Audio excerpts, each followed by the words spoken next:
金榜题名金榜。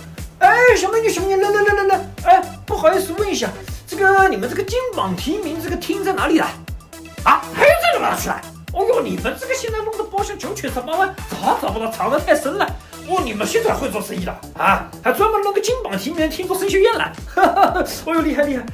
就前面这个订上去是吧？哦，好，谢谢你，谢谢你。大学生，哎，黄叔叔来了，杨帅哥，来，哎呦，牵起，黄叔叔也牵起你的，你很想黄叔叔的，哎呦，现在大学生了，黄叔叔感慨万，怎么不是大学生呢？你录取通知书拿到了，你9月份就是大学生了呀，他们有什么区别呢？来，红包，哎呦，拿好，塞在这里，塞口在这里。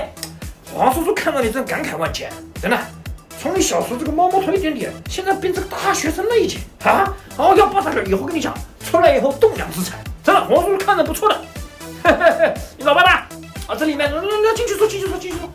哎，来呀，恭喜，真的恭喜啊！哎呦，我红包老早给他了，又问我讨红包了，你这个人真家伙了，一上来就讨红包，你爸爸有问题了。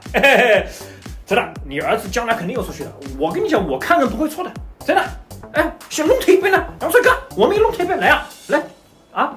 哦，你们已经要主持了，哦好，啊，你们等你主持回来哈，来，你们先去，杨帅哥，我帮你记录啊。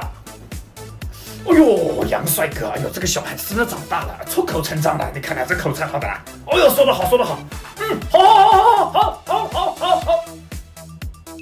哎，轻点了，人家老杨这被听见了。什么分数少了？菜是不少就行了，菜多就好了呀，对吧？我们来吃饭的，你管人家考多少分了，对吧？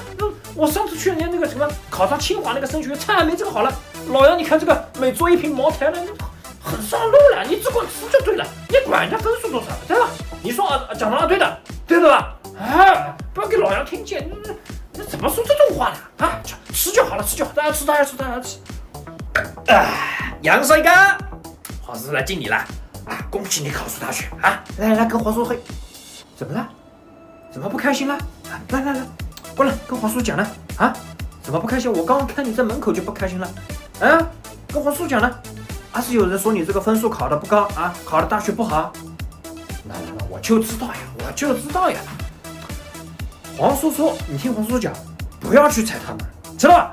真的，不要去踩他们，真的。你现在考的分数不好，考的大学不好没关系，你到时候读2年出来，我跟你爸爸再给你介绍好的关系，我们到国外再去读，出来一样是硕士博士，你回来找工作，对吧？人家看看一张文凭，管你什么学校，知道吧？不是那么重要的，知道吧？能力也很重要，人脉也很重要。我到时候我跟你爸爸都会想办法给你介绍工作的。你看那些到处说你的人，他们的工作肯定没有我们给你介绍好，真的，你定心好了。我们都是自己人，知道吧？你不要不开心啊！那这个红包我再给你看，我特意为你准备了。你这个大学里面自己，这个暑假里面啊，你想买什么就买什么啊，自己开心点，知道吧？说黄叔叔自己人，知道吧？我跟你真的说心里话，晓得吧？黄叔叔真的对你掏心掏肺的，知道吧？你不要去担心以后还有我跟你爸爸呢，知道吧？你管人家说什么？说白了，今天就是你办个这个升学宴，纪念一下你寒窗苦读这个10几年，你自己辛苦了，知道吧？你爸爸收点礼金回来，就这么点事情呀，你不要去当真呀。你看你那么多同学在，你去跟他们好好玩一玩，对吧？不要去想这种事情，你以后比他们好，知道吧？真的，去跟你同学玩一玩，玩得开心点，越开心越好，知道吧？啊，老久没跟我喝了，你还笑了，老酒杯了。你这个搞半天，这个老酒没喝，来，喝老酒了啊！知道不开心的忘掉，走去玩吧，这个小家伙真的是。